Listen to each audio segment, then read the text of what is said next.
Hello बच्चों, welcome back to my channel. कैसे हैं आप सब लोग। बिहार में जो जूनियर काउंसलर की वैकेंसी आई है उसमें हम लोग प्रैक्टिस सेट सॉल्व कर रहे थे यूथ के। तो प्रैक्टिस सेट आप लोग का सिर्फ चल रहा था, जिसका फर्स्ट पार्ट हो गया था। आज के वीडियो में उसी का सेकंड पार्ट हम जो क्वेश्चन आंसर उसको सॉल्व करेंगे। तो आई वीडियो को शुरू करते हैं।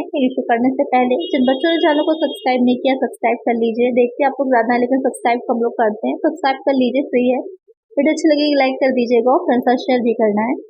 आइए इसमें फर्स्ट क्वेश्चन लेते हैं। If cost of sales is ₹90,000, sales value ₹2 lakh and operating expenses ₹1 lakh, then what will be the net profit और लॉस। यहाँ पर आपसे पूछा है कि बिक्री का मान, यहाँ पर समझ लीजिए बिक्री की लागत कह रहा है 90,000 है। बिक्री से आए यानी कि जो सेल हुई है वो 2 लाख की हुई है, और जो ऑपरेटिंग एक्सपेंसेस यानी कि प्रचालन खर्च है वह है 1 लाख का है। तो आपको बताना है कि नेट प्रॉफिट या फिर लॉस कितना होगा।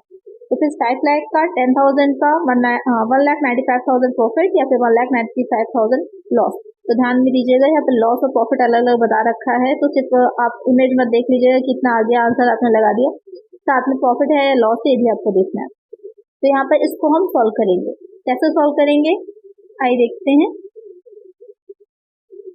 यहाँ पर जो आपका गिवन है क्वेश्चन में, हमें सेल गिवन है 2 लाख की, हमने वो लिख ली। Cost of goods sold given है 90,000 का, 90,000 का हमने वो लिख लिया। और हमारे इनडायरेक्ट एक्सपेंसेस गिवन थे। तो यहाँ पर सबसे पहले ग्रॉस प्रॉफिट जो हम निकालते हैं तो उसको कैसे निकाला जाता है। जब हम सेल में से जो कॉस्ट ऑफ गुड्स सोल्ड होता है उसको लेस कर देते हैं तो हमारा क्या निकल के आ जाता है, ग्रॉस प्रॉफिट निकल के आता है। ट्रेडिंग अकाउंट जो बनाते हैं उसमें भी तो यही करते हैं। तो यहाँ पर 2 लाख की सेल थी, उसमें से हमने 90,000 जो कॉस्ट ऑफ गुड्स सोल्ड थी उसको लेस कर दिया, तो 1,10,000 का हमारा क्या निकल आया, ग्रॉस प्रॉफिट निकल के आ गया। अब यहाँ पर नेट प्रॉफिट निकालने के लिए हमें क्या करना है, जो ग्रॉस प्रॉफिट होता है उसमें से जितने भी इनडायरेक्ट एक्सपेंसेस होते हैं, जो प्रॉफिट एंड लॉस अकाउंट हम बनाते हैं उसमें यही तो करते हैं कि हमने क्रेडिट साइड में हम ग्रॉस प्रॉफिट दिखाते हैं और डेबिट साइड में जितने भी इनडायरेक्ट एक्सपेंसेस होते हैं उन सबको दिखाते हैं।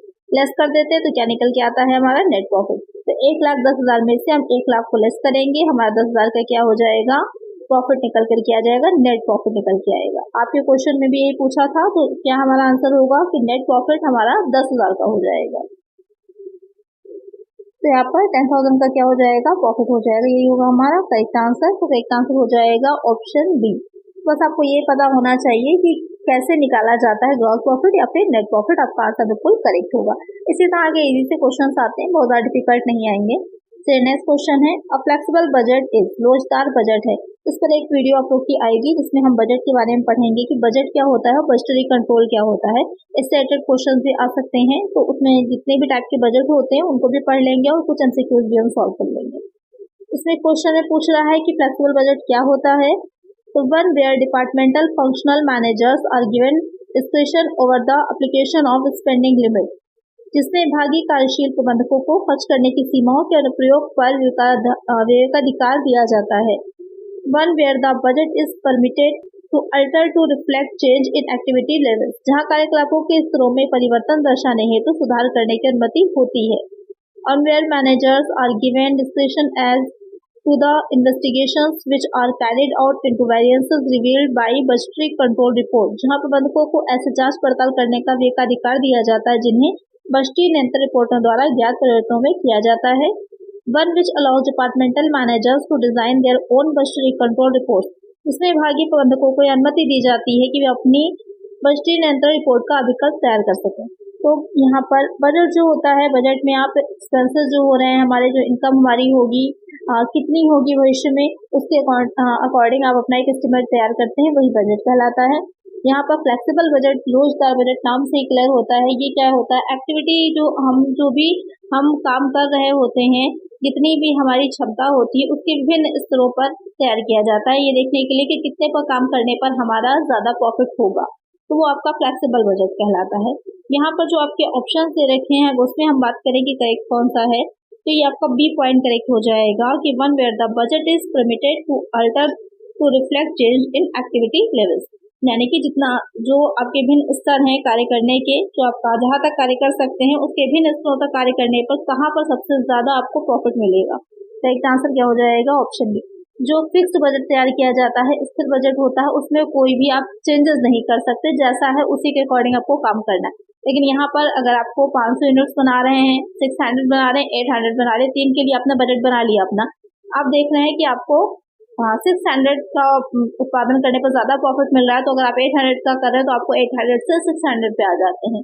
तो ये हो जाता है हमारा फ्लेक्सिबल बजट। तो इसका आंसर हो जाएगा ऑप्शन बी हो जाएगा। नेक्स्ट क्वेश्चन है, we need allocation basis to assign the cost of products when the cost is in the nature of dash. जब लागत डैश की प्रकृति में होती है तो हमें उत्पादों को लागत आवंटित करने के लिए आवंटन आधार की आवश्यकता होती है। डायरेक्ट कॉस्ट, प्रत्यक्ष लागत, फिक्स्ड कॉस्ट, निश्चित लागत या फिर स्थिर लागत भी कहते हैं इसे।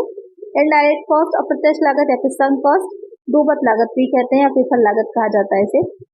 यहाँ पर क्वेश्चन क्या कह रहा है कि जब लागत कौन सी प्रकृति की होगी, यहाँ पर वही आपसे पूछा ही गया है कि किस नेचर की होती है कि हमें उत्पादों की लागत का आवंटित करने के लिए आवंटन आधार की, यानी कि अलग अलग चीजों पर हमें एलोकेट करना पड़ जाती है उस कॉस्ट को, वो कौन सी कॉस्ट कहलाती है। तो यहाँ पर एक चीज ध्यान में रखिएगा, जो डायरेक्ट कॉस्ट होती है वो आपको पता रहता है। जैसे कि एक कहीं कोई फैक्ट्री है, उसमें बहुत सी चीजें बन रही हैं, तो किसी तरह की मटेरियल किसी स्पेसिफिक चीज को बनाने के लिए यूज हो रही है, आपको क्लियरली पता है, उसकी कॉस्ट आपको क्लियरली पता है। लेकिन अभी एक मशीनरी है, वो उन सारे काम में यूज हो रही है, सारी उसके लिए यूज की जा रही है, जितने भी टाइप के प्रोडक्ट बन रहे हैं, तो आप वहां पर क्या करेंगे, उसकी जो कॉस्ट आ रही है उसको अलग अलग एलोकेट करेंगे, जो भी टाइप की चीजें बन रही होंगी उनकी कॉस्ट जो तैयार होगी उस पर। तो जो आपकी इनडायरेक्ट कॉस्ट होती है वो अप्रत्यक्ष लागत जो होती है उसको एलोकेट किया जाता है, उसको आवंटित किया जाता है, और जो डायरेक्ट होती है वो तो उससे रिलेटेड होती ही है, जो भी चीज तैयार की जा रही है। यहाँ पर एक आंसर क्या हो जाएगा, ऑप्शन सी हो जाएगा। नेक्स्ट क्वेश्चन है, dash is the sum of cost of direct material, direct labour and dash. Dash प्रत्यक्ष सामग्री, प्रत्यक्ष श्रम और डैश की लागत का योग है। Prime cost indirect expenses, total cost direct expenses, prime cost direct expenses या फिर फैक्ट्री कॉस्ट डायरेक्ट एक्सपेंसेस। यहाँ पे क्वेश्चन में आपसे दो फिल इन द ब्लैंक्स है जो आपको फिल करने हैं। यहाँ पे पूछ रहा है कि वो कौन सी लागत होती है जो प्रत्यक्ष सामग्री, प्रत्यक्ष श्रम और डैश को, यानी कि हम इन तीन चीजों को जो ऐड कर देंगे तो निकल के आएगी। तो डायरेक्ट मटेरियल, डायरेक्ट लेबर और डायरेक्ट एक्सपेंस जो होते हैं उनको ऐड करने पर आपकी जो निकल के आती है वो हो जाती है प्राइम कॉस्ट। इसमें से कौन सा ऑप्शन आपका करेक्ट हो जाएगा, तो सी वाला पॉइंट है वो करेक्ट होगा कि prime cost is the sum of cost of direct material, direct labour and direct expenses. चलिए नेक्स्ट क्वेश्चन है, a company can utilise share premium account for providing for dash on. एक company dash पर dash प्रदान करने के लिए अंश premium खाते का उपयोग कर सकती है। यहाँ पर जो आपका शेयर प्रीमियम अकाउंट होता है वो कैपिटल उससे बनता है, जहाँ से पूंजी वाला खाता है, तो एक चीज का ध्यान रखिएगा कि उन्हीं चीजों में ही इसका यूज किया जाएगा। अब इसके जो ऑप्शन है वो देखते हैं, discount, issue of commercial papers, छूट व्यापारिक पत्र जारी करना, premium redemption of debenture, premium विपत्र का मोचन, डिस्काउंट पेमेंट टू क्रेडिटर्स, छूट या फिर लेनदार का भुगतान, premium repayment of loan, premium देने के लिए या फिर ऋण का पुनः भुगतान करने के लिए। तो किसमें यूज किया जा सकता है, जो हमारा सिक्योरिटी प्रीमियम में राशि होती है उसकी। तो यहाँ पर कौन सी चीज हो जाती है, वो प्रीमियम देने के लिए एक कंपनी प्रीमियम पर रिडेम्पशन ऑफ डिबेंचर, जब आप प्रीमियम पर पत्रों का मोचन करते हैं या फिर शोधन करते हैं तो वहां पर आप अंश प्रीमियम खाते का यूज कर सकते हैं। एक आंसर हो जाएगा ऑप्शन बी। नेक्स्ट क्वेश्चन है, on allotment of shares the following entry is passed in the books of accounts. शेयरों के आवंटन पर लेखा पुस्तकों में निम्नलिखित प्रविष्टि पारित की जाती है, यानी कि जब शेयर्स आवंटित किए जाते हैं, आवेदन आए हैं, एप्लीकेशन आई है आपके पास, उसके बाद आप अब शेयर्स का अलॉट कर रहे हैं, तो वहां पर कौन सी एंट्री की जाएगी। Bank account debit to share application account, share application account debit to bank account debit to call in advance account, share application account debit to share capital account. तो ये वाला तो सीधे से बाहर हो जाएगा, यहाँ पर कॉल इन एडवांस की कोई बात ही नहीं आ रही है, तो सीधे सीधे आपका बाहर हो जाएगा। यहाँ पर कहा जा रहा है जब अलॉट किया जा रहा है, तो जब आवेदन आया है और अब उनको दिया जा रहा है अर्शों को, तो आपकी हो जाती है share application account debit to share capital account होती है। पहली एंट्री जो होती है जब मांगे जाते हैं, ड्यू होती है, तो bank account to share application होती है। उसके बाद जब अलॉट किया जाता है तो share application account to share capital account होती है। यहाँ पर करेक्ट आंसर क्या हो जाएगा, ऑप्शन डी हो जाएगा। चलिए नेक्स्ट क्वेश्चन है, the dividend declared in the mid of year is called. वर्ष के मध्य में घोषित किए जाने वाले लाभांश को क्या कहा जाता है। वो लाभांश, वो डिविडेंड जो वर्ष के मध्य में ही घोषित किया जाएगा। इंटरिम डिविडेंड, अंतरिम लाभांश, अनक्लेम डिविडेंड, ऐच्छिक लाभांश, फाइनल डिविडेंड, अंतिम लाभांश, नन ऑफ द अबव, इसमें से कोई नहीं। तो जो वर्ष के मध्य में ही मिड ऑफ द ईयर जो डिक्लेयर किया जाता है डिविडेंड, वो कहलाता है इंटरिम डिविडेंड, अंतरिम लाभांश कहलाता है। यानी कि जो लाभांश होता है, जो कंपनी की एनुअल मीटिंग होती है, एनुअल जनरल मीटिंग होती है, वार्षिक साधारण सभा, वहां पर घोषित किया जाता है। लेकिन वहां पर घोषित करने से, डिक्लेयर करने से पहले ही उसे वर्ष के बीच में कहीं पर डिक्लेयर किया जाता है, तभी इंटरिम अकाउंट्स भी तैयार किए जाते हैं और उनका ऑडिट भी किया जाता है। तो वहां पर जो घोषित किया जा रहा होगा डिविडेंड, उसे हम इंटरिम डिविडेंड कहते हैं, अंतरिम लाभांश कहते हैं। तो वर्ष के बीच में ही अंतिम खाते तैयार कर लिए जाते हैं और उसके बेसिस पर जो प्रॉफिट निकल के आता है उससे लाभांश घोषित कर दिया जाता है। तो एक आंसर हो जाएगा यहाँ पर हमारा ऑप्शन ए। नेक्स्ट क्वेश्चन है, dividend received from an Indian company which has suffered dividend distribution taxes dash. एक भारतीय कंपनी से प्राप्त लाभांश जिसे लाभांश वितरण का कर भुगतान पड़ा है डैश है। एग्जाम कर मुक्त, पार्टली टैक्सेबल, आंशिक रूप से कर योग्य, फुली टैक्सेबल, पूर्णतः कर योग्य, नॉट एप्लीकेबल फॉर इंडिविजुअल, व्यक्ति के लिए लागू नहीं है। यहाँ पर क्वेश्चन कह रहा है कि डिविडेंड रिसीव फ्रॉम द, भारतीय कंपनी से लाभांश रिसीव हुआ है, तो जो ऑलरेडी क्योंकि डिविडेंड देने से पहले जो लाभ होता है उस पर टैक्स दे दिया गया होता है, तो इसलिए जो भी डिविडेंड दिया जाता है, जो इंडियन कंपनी से डिविडेंड मिलता है, वो कर मुक्त होता है, टैक्स फ्री होता है, एग्जम्प्ट होता है, उसको कोई भी टैक्स नहीं देना पड़ता है। डिविडेंड की बात हो रही है यहाँ पर, क्योंकि कंपनी ऑलरेडी उस लाभ पर टैक्स पे कर चुकी होती है, इसलिए। तो करेक्ट आंसर यहाँ पर क्या हो जाएगा, एग्जम्प्ट होता है, कर मुक्त होता है। करेक्ट आंसर हो जाएगा ऑप्शन ए। नेक्स्ट क्वेश्चन है, any act done beyond the scope of the object clause as specified in the memorandum of association is। संस्थान प्रलेख में निर्दिष्ट किए गए अनुसार जो ऑब्जेक्ट क्लॉज यानी कि जो उद्देश्य वाक्य होता है, के दायरे से परे किया गया कोई भी कार्य है। क्वेश्चन यहाँ पे ये कह रहा है कि जो पार्षद सीमा नियम हम बनाते हैं, मेमोरेंडम ऑफ एसोसिएशन होता है हमारा, उसका जो उद्देश्य वाक्य होता है जिसमें कि हम ये लिखते हैं, ये हमें बताया जाता है कि कंपनी किस ऑब्जेक्ट से बनाई गई है, किस ऑब्जेक्ट से इनकॉर्पोरेट की गई है, क्या वो कार्य करेगी, उसका स्कोप क्या है। उसके बाहर अगर कंपनी कोई काम कर रही है तो वो किस तरह का काम कहलाता है, ये पूछा है क्वेश्चन में। Obiter dictum, ultra vires, intra vires, none of these. तो क्वेश्चन कह रहा है कि क्या कहलाएगा इस तरह का काम जो अपने अधिकारों से बाहर कर रही है, तो अधिकारातीत कहलाता है। तो एक आंसर यहाँ पर हमारा हो जाएगा ऑप्शन बी। जो भी काम उसके मेमोरेंडम ऑफ एसोसिएशन यानी कि उसके ऑब्जेक्ट क्लॉज में दे रखे हैं, उससे बाहर अगर कंपनी कोई काम करती है, वो उसके अधिकार क्षेत्र से ही बाहर का हो जाता है, तो वो अधिकारातीत कहलाता है। एक आंसर होगा ऑप्शन बी। नेक्स्ट क्वेश्चन है, the cost of issuing new stock is called. नए स्टॉक को जारी करने की लागत क्या कहलाती है।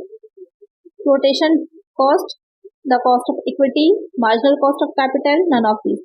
अच्छा क्वेश्चन है, यहाँ पर जब कंपनी इशू कर रही है अपने नए स्टॉक को, तो वहां पर जो लागत आएगी वो क्या कहलाती है। इसको निर्गमन लागत भी कहते हैं, फ्लोटिंग कॉस्ट भी कहते हैं। तो कंफ्यूज ना होइएगा, हो सकता है इशू चार्जेस लिखे हो या फिर फ्लोटिंग कॉस्ट लिखी हो, तो उसे हम कहते हैं निर्गमन लागत या फिर फ्लोटेशन कॉस्ट। तो एक आंसर क्या हो जाएगा हमारा, ऑप्शन ए होगा। तो जब भी हम कॉस्ट निकालते हैं, जो पूंजी लागत कॉस्ट ऑफ कैपिटल चैप्टर मैंने आपको पढ़ाया हुआ है, वहां पर जब हम निकालते हैं उसकी लागत को, तो इसी के में जो इशू कर रहे होते हैं तो उसकी लागत में हम जोड़ देते हैं इसको भी, जो इतनी भी कॉस्ट आपकी आती है क्वेश्चन में दे रखी होती है उसको भी हम ऐड कर देते हैं। एक आंसर हो जाएगा ऑप्शन ए। नेक्स्ट क्वेश्चन है, basic objectives of financial management is. वित्तीय प्रबंधन का मूल उद्देश्य है मैक्सिमाइजेशन ऑफ सेल्स, विक्रय को अधिकतम करना, मैक्सिमाइजेशन ऑफ वेल्थ, संपदा के मूल्य को अधिकतम करना, मैक्सिमाइजेशन ऑफ प्रॉफिट, लाभों को अधिकतम करना, नन ऑफ द अबव, उसमें से कोई नहीं। बहुत सिंपल सा क्वेश्चन है, बहुत इजी है। कई बार ये आपको करा चुकी हूँ मैं कि फाइनेंशियल मैनेजमेंट का बेसिक ऑब्जेक्टिव क्या है। तो यहाँ पर बेसिक ऑब्जेक्टिव क्या होता है, संपदा के मूल्य को अधिकतम करना, मैक्सिमाइजेशन ऑफ वेल्थ। एक आंसर क्या हो जाएगा हमारा, ऑप्शन बी होगा। ये नेक्स्ट क्वेश्चन है, net working capital refers to dash. शुद्ध कार्यशील पूंजी डैश को संदर्भित करती है। यहाँ पर पूछा है कि जो नेट वर्किंग कैपिटल है वो क्या है। तो वर्किंग कैपिटल दो तरह से निकाली जाती है, एक ग्रॉस होती है, एक नेट होती है। तो ध्यान में रखिएगा क्वेश्चन में क्या पूछा है। Total asset minus fixed asset, कुल परिसंपत्ति माइनस अचल परिसंपत्ति, current asset minus current liability, चालू परिसंपत्ति माइनस चालू देयता, करंट एसेट माइनस इन्वेंट्रीज, चालू परिसंपत्ति माइनस जो सामग्री है, जो माल सूची है, current asset minus current asset यानी कि चालू परिसंपत्ति को ही नेट वर्किंग कैपिटल कहा जाएगा। लेकिन यहाँ पर जो करेक्ट आंसर है कि जो नेट वर्किंग कैपिटल होती है, जब हम करंट एसेट में से करंट लायबिलिटीज को घटा देते हैं तो हमारी निकल की जो आएगी वो हो जाती है नेट वर्किंग कैपिटल का एक आंसर हो जाएगा ऑप्शन बी। चलिए नेक्स्ट क्वेश्चन है, वही क्वेश्चन है आपका current asset minus current liabilities, चालू संपत्ति माइनस चालू दायित्व क्या कहलाता है? तो क्या कहलाएगा? वर्किंग कैपिटल कहलाता है। पेड अप कैपिटल तो वो कहलाती है जो भी इशू किए गए शेयर्स होते हैं तो जितना उसमें से चुकता कर दिया जाता है, पेड कर दिया जाता है, वो पेड अप कैपिटल कहलाती है। ऑथोराइज कैपिटल क्या होती है? जो हम उसमें मेमोरेंडम ऑफ एसोसिएशन जो होता है हमारा, पार्षद सीमा नियम जो होता है, उसमें जितनी राशि लिखी जाती है, जितनी पूंजी वाक्य जो उसका है कैपिटल कॉज है, उसमें जितना अमाउंट लिखा जाता है, कितने अमाउंट से कंपनी को शुरू किया जा रहा है, वो अधिकृत ऑथोराइज कैपिटल कहलाती है। और वो समझ लीजिए एक ऐसी कैपिटल होती है जो कि कंपनी पूरे अपने जीवन भर में उतनी ही पूंजी को, उतनी ही कैपिटल को इशू कर सकती है, उससे ज्यादा नहीं कर सकती है। अगर उससे ज्यादा इशू करना है तो उसे अपने पार्षद सीमा नियम में परिवर्तन करना होता है, चेंज करना होता है, तो वो हो जाती है आपकी ऑथोराइज कैपिटल। और उसे सारी पूंजी जितनी भी है एक साथ कंपनी निर्मित नहीं करती, एक साथ इशू नहीं करती, उसका कुछ कुछ भाग इशू किया जाता है या फिर नन ऑफ द अबव। तो यहाँ पर सही आंसर हो जाएगा आपका ऑप्शन ए। नेक्स्ट क्वेश्चन है, according standard 6 is made for, लेखांकन मानक 6 बनाया गया है। अकाउंटिंग फॉर फिक्स्ड एसेट, स्थायी संपत्तियों के लेखांकन के लिए। अकाउंटिंग ट्रीटमेंट फॉर गुडविल, ख्याति के लेखांकन उपचार के लिए। डिप्रिसिएशन अकाउंटिंग, खास लेखांकन के लिए। डिस्क्लोजर ऑफ अकाउंटिंग पॉलिसीज, लेखांकन नीतियों के प्रकटीकरण के लिए। क्वेश्चन यहाँ पे क्या कह रहा है कि ये जो अकाउंटिंग स्टैंडर्ड 6 है वो किससे रिलेटेड है? तो जितने भी प्रैक्टिस सेट आप देख रहे हैं सब में एक क्वेश्चन आपको अकाउंटिंग स्टैंडर्ड से जरूर मिल रहा है, एक क्वेश्चन जरूर आएगा, या फिर मैचिंग करने को आ सकता है। अगर मैच करने को आएगा तो वहाँ पर 4 एक साथ इंक्लूड होंगे, तो इसको अच्छे से समझ लीजिएगा। ये मैंने एक वीडियो में आप लोगों को प्रोवाइड भी करा दिया था जिसमें सारे अकाउंटिंग स्टैंडर्ड दे रखे थे, तो इसको जरूर अच्छे से लर्न कर लीजिएगा। यहाँ जो क्वेश्चन कह रहा है कि जो अकॉर्डिंग स्टैंडर्ड 6 है वो किससे रिलेटेड है? वो डिप्रिसिएशन से रिलेटेड है, राजस्व से रिलेटेड है। तो एक आंसर क्या हो जाएगा? ऑप्शन सी हो जाएगा। बाकी देख लेते हैं, जो फिक्स्ड एसेट होता है, जो स्थायी संपत्तियों के लिए लेखांकन है, वो आपका AS 10 में आ जाता है, अकॉर्डिंग स्टैंडर्ड 10 में आएगा। जो अकाउंटिंग ट्रीटमेंट फॉर गुडविल है, ख्याति के लेखांकन उपचार के लिए है, वो किस में आ जाएगा? वो आ जाएगा AS 26 में, according standard 26। Disclosure of accounting policies, लेखांकन नीतियों के प्रकटीकरण के लिए, इसमें ये आपका स्टार्टिंग का ही है, यानी कि सबसे पहला जो है अकाउंटिंग स्टैंडर्ड वो इसी से रिलेटेड ही दे रखा है, तो ये फर्स्ट हो जाएगा। तो इन सबको याद कर लीजिएगा अच्छे से, कोई भी एग्जाम में पूछ सकता है, सभी इंपॉर्टेंट है। चलिए नेक्स्ट क्वेश्चन लेते हैं। प्रीपेड इंश्योरेंस अकाउंट इज, पूर्वगत बीमा खाता है, an expenses and revenue and asset liability, यानी कि जो प्रीपेड इंश्योरेंस अकाउंट बनाया जाता है वो क्या है? एक व्यय है, आय है, संपत्ति या फिर दायित्व है। तो ये क्या हो जाएगा? जो प्रीपेड इंश्योरेंस, ध्यान में रखिएगा, जिसके भी आगे आउटस्टैंडिंग लग जाएगा, अदर लग जाएगा, वो सब लायबिलिटीज होती है, किस तरह की? करंट लायबिलिटी होती है। और जितने के भी आगे किसी भी चीज के आगे अगर प्रीपेड आपके, चाहे वो सैलरी हो, वेजेस दे रखा हो, प्रीपेड एक्सपेंसेस हो, प्रीपेड इंश्योरेंस है, कुछ भी प्रीपेड है, तो वो हो जाती है आपकी एसेट, किस तरह की? करंट एसेट होगी। यहाँ पर प्रीपेड इंश्योरेंस है तो वो कौन सा हो जाएगा? ये आपकी एसेट हो जाएगी, एक संपत्ति हो जाएगी। तो एक आंसर क्या हो जाएगा? Option C. किधर दिखाते हैं? जो बैलेंस शीट बनाते हैं उसके हम जो एसेट साइड है वहां दिखाएंगे, और जितने भी आउटस्टैंडिंग से रिलेटेड होंगे वो बैलेंस शीट के लायबिलिटी साइड में आएंगे। नेक्स्ट क्वेश्चन है, a special resolution in one which requires, एक विशेष प्रस्ताव है जिसके लिए आवश्यकता होती है, यानी कि जो एक साधारण प्रस्ताव होता है, एक विशेष प्रस्ताव होता है, किससे रिलेटेड है? जो कंपनी लॉ में जो मीटिंग्स होती हैं उन मीटिंग्स में प्रस्ताव रखे जाते हैं, तो उससे रिलेटेड क्वेश्चन है ये। Special notice of at least 14 days, कम से कम 14 दिनों की विशेष सूचना। सिंपल मेजोरिटी ऑफ वोट्स, साधारण मताधिक्य की। Not less then 3/4 majority of votes, मतों की 3/4 मताधिकार से कम नहीं। 2/3 मेजोरिटी ऑफ वोट्स, मतों का 2/3 मताधिक्य। क्वेश्चन यहाँ पे क्या रहा है कि जब विशेष प्रस्ताव होता है तो वहाँ पर क्या आवश्यक होता है, क्या रिक्वायर्स होता है? तो वहाँ पर कम से कम 14 दिन पहले नोटिस दिया जाता है जो सदस्य होते हैं उनको, कि कोई विशेष प्रस्ताव किसी से रिलेटेड रखा जा रहा है, किसी भी इम्पोर्टेंट जो उनकी मेन प्रॉब्लम है या फिर जो उनका कार्यक्रम है उससे रिलेटेड, तो वहाँ पर उसको कम से कम 14 दिन पहले नोटिस दिया जाता है जो मेंबर्स होते हैं उनको। तो करेक्ट आंसर क्या हो जाएगा? ऑप्शन ए हो जाएगा। नेक्स्ट क्वेश्चन है, As per SEBI guidelines on issue of shares, the application money should not be less than. SEBI के दिशा निर्देशों के अनुसार अंशों के निर्गमन के संबंध में आवेदन राशि इससे कम नहीं होनी चाहिए। बहुत इंपॉर्टेंट क्वेश्चन है ये। ये आप लोग का यूपी पीजीटी का आया हुआ क्वेश्चन है जो 2021 में एग्जाम हुआ था। उसमें 10% of the nominal value of shares Ashok के नामित मूल्य का 10%, 10% of issue price of the share Ashok के निर्गत मूल्य का 10%, 25% of the nominal value of share Ashok के नामित मूल्य का 25%, 25% of the issue price of the share Ashok के निर्गत मूल्य का 25%। एक चीज यहाँ पर बहुत ध्यान में दीजिएगा, क्वेश्चन में सेबी गाइडलाइंस के अकॉर्डिंग पूछा जा रहा है या फिर कंपनी अधिनियम 2013 के अकॉर्डिंग पूछा जा रहा है, क्योंकि दोनों के अकॉर्डिंग ही आंसर चेंज हो जाता है। यहाँ पर वो पॉइंट दे नहीं रखा, अगर 5% भी दे रखा होता तो थोड़ा कंफ्यूजन बच्चों में होती, हो सकता है आपके पेपर में आए, तो दोनों चीजों को समझ लीजिए। अगर सेबी के गाइडलाइंस के अंडर में पूछा जा रहा है तो वहां पर जब भी हम अंशों को जो शेयर्स होते हैं उनको इशू करते हैं तो वहां पर एप्लीकेशन मनी जो होती है वो अंशों के इशू प्राइस के 25% से कम नहीं होती है, यानी कि not be less than 25% of the issue price of the share. और अगर आपसे क्वेश्चन में कंपनी अधिनियम की बात कर रहा है, यानी कि कंपनी एक्ट की अगर बात कर रहा है, अब क्योंकि 2013 चल रहा है तो वहां पर अगर पूछता है 2013 के अकॉर्डिंग तो हमारा 5% हो जाता है। 5% किसका? अंकित मूल्य जो होगा उसके 5% का। तो यहाँ पर ध्यान रखिएगा कि किसके अकॉर्डिंग पूछा गया है। यहाँ पर आपके सेबी के गाइडलाइन में पूछा गया तो हमारा आंसर ऑप्शन डी हो जाएगा। वो भी नॉमिनल वैल्यू नहीं, जो इशू प्राइस होगा उसकी बात की जा रही है। तो क्वेश्चन में ये भी ध्यान में रखिएगा कि किससे रिलेटेड क्वेश्चन आपसे पूछ रहा है। यहाँ पर करेक्ट आंसर हो जाएगा ऑप्शन डी। नेक्स्ट क्वेश्चन है, a private company is deemed to be a public company when, एक निजी कंपनी को सार्वजनिक कंपनी माना जाएगा जब इट्स मेंबरशिप इंक्रीज बियॉन्ड 7, इसके सदस्यों की संख्या 7 से अधिक हो जाती है।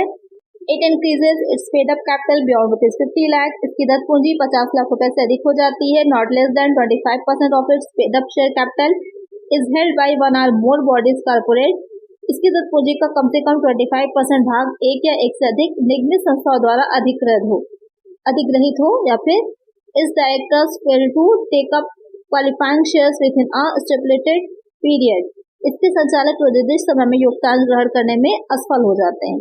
तो यहाँ पर कब जो है एक निजी कंपनी को एक सार्वजनिक कंपनी माना जाता है, कौन सी ऐसी कंडीशन होती है? तो यहाँ पर जब जो उसकी दत्त पूंजी होती है, यानी कि जो पेड अप कैपिटल होती है, उसका 25% हिस्सा जो है वो एक से अधिक जो निगमित संस्थाएं होती हैं उनके द्वारा ले लिया जाएगा, यानी कि not less than 25% of its paid up share capital is held by one और मोर बॉडीज कॉर्पोरेट, तब वो जो भी प्राइवेट कंपनी होगी उसे सार्वजनिक कंपनी मान लिया जाएगा। तो एक आंसर यहाँ पर क्या हो जाएगा? ऑप्शन सी हो जाएगा। नेक्स्ट क्वेश्चन है, every company has to file with the registrar a copy of, प्रत्येक कंपनी को रजिस्ट्रार के पास लिखित की एक प्रति दाखिल करनी होती है। किसकी? आर्टिकल्स ऑफ एसोसिएशन, पार्षद अंतर नियम, प्रोस्पेक्टस, मेमोरेंडम ऑफ एसोसिएशन, पार्षद सीमा नियम, नन ऑफ द अबव, उसमें से कोई नहीं। यहाँ पर प्रत्येक कंपनी की बात की जा रही है। यहाँ पर जो है आपकी प्राइवेट या पब्लिक कंपनी की अलग अलग नहीं कहा है, तो हम नॉर्मल लेकर चलते हैं। तो यहाँ पर पार्षद अंतर नियम की भी जमा करनी होती है, लेकिन अगर नहीं है तो अब जो टेबल ए के प्रावधान होते हैं, प्रोविजंस होते हैं, वो लागू हो जाते हैं। मेन जो जरूरी होती है जमा करना वो पार्षद सीमा नियम होता है, मेमोरेंडम ऑफ एसोसिएशन होता है, इसको जमा करना जरूरी है इनकॉर्पोरेशन के लिए, रजिस्ट्रेशन के लिए। तो एक आंसर क्या हो जाएगा? ऑप्शन सी हो जाएगा। नेक्स्ट क्वेश्चन है, company secretary is the custodian of, company सचिव डैश का अभिरक्षक होता है। अकाउंटिंग रिकॉर्ड्स, लेखांकन अभिलेखों का, वाउचर्स का, प्रमाणक यानी कि स्टॉक बुक रजिस्ट्रार, स्टॉक बही पंजी, minutes of the meeting registrar, बैठक कार्यव्रत पंजी। तो यहाँ पर क्वेश्चन क्या कह रहा है कि जो कंपनी सेक्रेटरी होता है, कंपनी सचिव होता है, वो किस चीज का रक्षक होता है? तो यहाँ पर जो कंपनी सचिव होता है वो मिनट्स ऑफ मीटिंग रजिस्टर, यानी कि जो मीटिंग रजिस्टर, जो सभाएं होती हैं उसके जो रजिस्टर होता है उसका जो होगा अभिरक्षक होगा, या फिर ये कह सकते हैं कि उसके पास वो ये सारे रिकॉर्ड्स होते हैं, सारे रजिस्टर्स रखे जाते हैं। अब होता क्या है मिनट्स ऑफ मीटिंग रजिस्टर, तो कंपनी में जितनी भी ताकि जो मीटिंग हो रही होती है उसमें क्या मेन उसका टॉपिक क्या रहेगा, किस बारे में होनी है, क्या विषय है, सब्जेक्ट क्या है, वो सारी चीजें क्या कहलाती हैं? मिनट्स कहलाती हैं। तो यहाँ पर करेक्ट आंसर क्या हो जाएगा? ऑप्शन डी हो जाएगा। तो आज की वीडियो में इतना ही, ये आपका प्रैक्टिस सेट कंप्लीट हो जाता है। नेक्स्ट वीडियो में हम नेक्स्ट प्रैक्टिस सेट 7 स्टार्ट करेंगे इसका। तो वीडियो अगर अच्छी लगी है तो लाइक जरूर कर दीजिएगा, चैनल पर नए सब्सक्राइब कर लीजिएगा, किसी तरह का कोई क्वेश्चन हो कमेंट कर दीजिएगा और फ्रेंड्स तक वीडियो को शेयर कर दीजिएगा। मिलते हैं नेक्स्ट वीडियो में। Thank you.